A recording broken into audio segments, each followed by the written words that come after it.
నాయకులు అశ్వత్థామరెడ్డి గారు, పెద్దలు, సభాధ్యక్షులు కోదండరామ్ గారు, వేదిక అలంకరించిన పెద్దలు, సోదర సోదరుమణులారా, ఈరోజు సమైక్యాంధ్ర ఉద్యమం పేరుతో ఆర్టీసీ కార్మికులను బలిపశులు చేస్తున్నాడు యొక్క కిరణ్ కుమార్ రెడ్డి.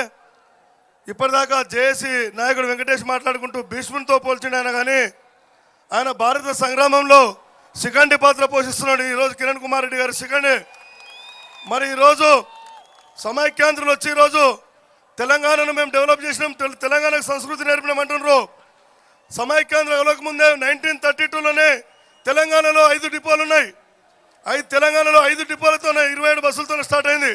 ఫస్ట్ డిపో మామ్నార్ జిల్లా వనపర్తి, హైదరాబాద్ నిజామాబాద్ డిపో, ఆదిలాబాద్ జిల్లా ఆసిఫాబాద్, నల్గొండ జిల్లా నార్కట్పల్లి, 5 డిపోలతో ఓపెన్ అయిన ఈ ఆర్టీసీ ఈరోజు సీమాంధ్ర వచ్చి తెలంగాణలో కలిసాకనే ఆర్టీసీని నిర్వీర్యం చేసినారు. సీమాంధ్రకేమో రంగురంగుల బస్సులు, తెలంగాణకేమో గ్రామకి పల్లె వెలుగు పేరుతో కలర్లు వృద్ధి పంపుతున్నారు. ఇవాళ సమైక్యాంధ్రకేమో వోల్వో బస్సులు, తెలంగాణకేమో డొక్కు బస్సులు. రేపు తెలంగాణ రాష్ట్రం ఏర్పడితే రేపు గ్రామానికి ఎక్స్ప్రెస్ బస్సు ఇదే ఛార్జీలతో తిప్పే అవకాశం తెలంగాణ ప్రజలకు వస్తుంది. ఈరోజు నేను సమైక్యాంధ్ర ఆర్టీసీ కార్మికులను ఈ వేదిక నుంచి రిక్వెస్ట్ చేస్తున్నా, మీరు వాళ్ళు చేసే పావులు కావద్దండి. రేపు సమైక్యాంధ్ర ఆర్టీసీని కాపాడడానికి కూడా తెలంగాణ మజ్దూర్ యూనియన్గా మేము తెలంగాణ జేఏసీగా మేము బాధ్యత తీసుకుంటాం. సమైక్యాంధ్ర ఆర్టీసీని కాపాడవలసిన బాధ్యత కూడా మేము తీసుకుంటాం. దయచేసి సమ్మె విరమించండి, రాష్ట్ర విభజనకు సహకరించాలని చెప్తూ ఈ అవకాశం ఇచ్చిన పెద్దలందరికీ పేరు పేరున ధన్యవాదాలు తెలుపుతున్నాను. జై తెలంగాణ. ఒక్క నిమిషం అద్దంకిదే. అరుణోదయ రామారావు గారి ముందు వరుసకు రావాలి, ఎక్కడున్నా ముందు వరుసకు రావాలి. జై తెలంగాణ, జై తెలంగాణ. ఇవాళ తెలంగాణ సమాజం మొత్తం కూడా ఈ సమావేశాన్ని, ఈ సదస్సును దిగ్విజయం చేసినందుకు జేఏసీ తరఫున కృతజ్ఞతలు. ఆంధ్ర ప్రజలారా, మీకు మేము వ్యతిరేకులం కాదు, మీ దొంగ నాయకులకు మాత్రమే వ్యతిరేకం. ముఖ్యమంత్రి చీఫ్ మినిస్టర్గా కాకుండా చీఫ్ మినిస్టర్గా వ్యవహరిస్తున్నాడు. 2 ప్రాంతాల ప్రజల మధ్యన ఈరోజు వైరుధ్యాలు పెంచే ప్రయత్నం చేస్తున్నాడు. కాబట్టి ఆయన వైఖరికి నిరసనగా కేంద్ర కేబినెట్ బిల్లు వెంటనే పార్లమెంట్లో ప్రవేశపెట్టాలనే డిమాండ్తో తెలంగాణ సహా నిరాకరణలో సకల జనుల సమ్మెలో కూడా పాల్గొన్న అన్ని సంఘాలు కేంద్రం మీద ఒత్తిడి పెంచేందుకే ఈ సమావేశం ఏర్పాటు చేసుకోవడం జరిగింది. అయితే ఈ సమావేశం తర్వాత తెలంగాణ బిల్లుకు పెట్టకపోతే కామ్గా కూర్చోవడానికి కాదు, ఈ బేరి మోగించేది.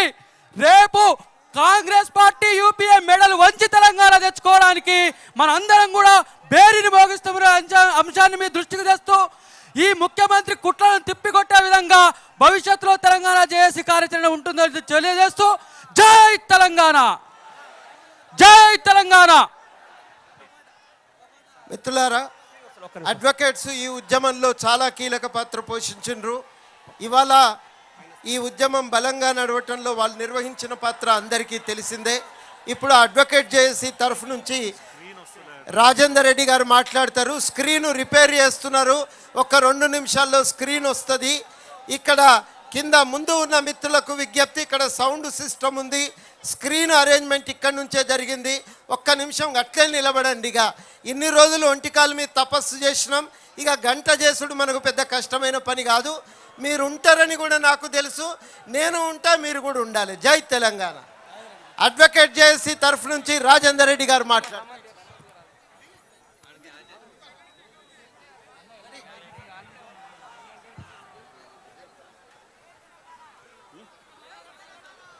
జై తెలంగాణ, జై తెలంగాణ. జై తెలంగాణ అంటేనే హైదరాబాద్లో ఉండాలి, జై తెలంగాణ అంటేనే హైదరాబాద్ ఉండాలి.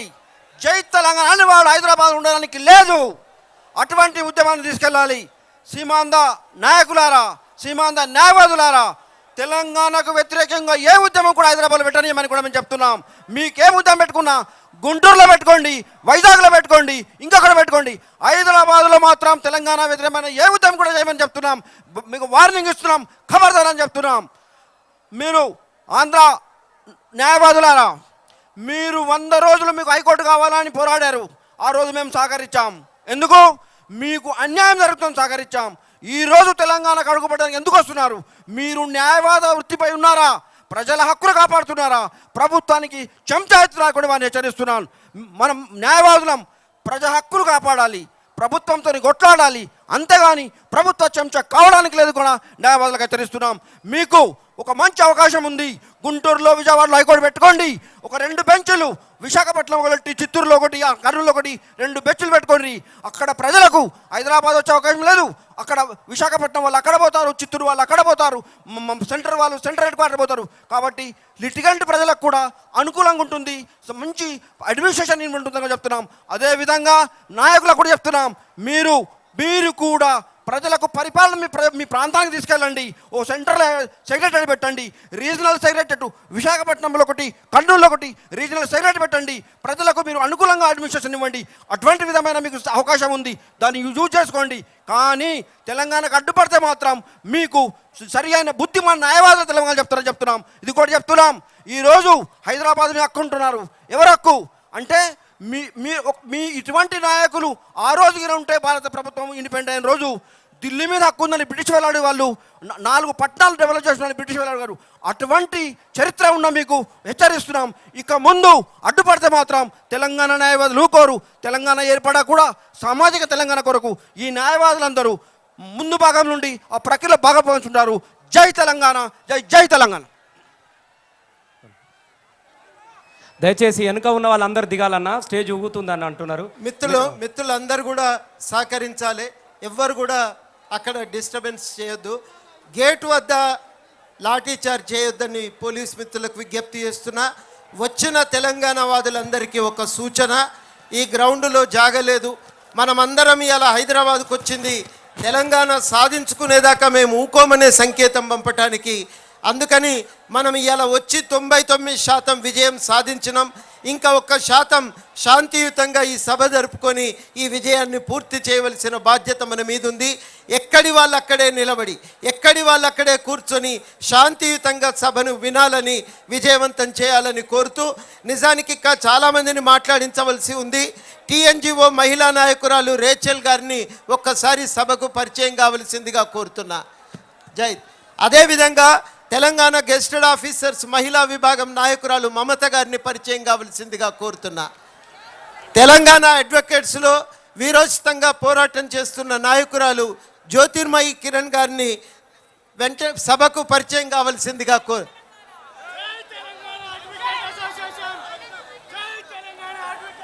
మిత్రులారా,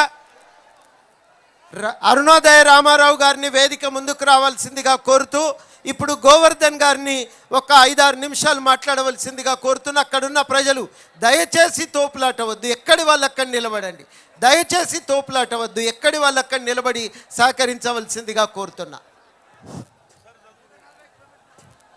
సకల జనబేరీకి తెలంగాణలోని మొత్తం 10 జిల్లాల నుంచి హాజరైనటువంటి అక్కలు, అన్నలు, పెద్దలు, చెల్లెళ్ళు, తమ్ముళ్ళందరికీ, వేదిక మీద ఆసీనులైనటువంటి కేసీఆర్ గారితో సహా పెద్దలందరికీ సిపిఎంఎల్ న్యూ డెమోక్రసీ పక్షాన విప్లవాభివందనాలు. మిత్రులారా, తెలంగాణ మన చేతికొచ్చే సమయంలో శిఖండిలా ఇవాళ కిరణ్ కుమార్ రెడ్డి అడ్డం పడుతున్నాడు.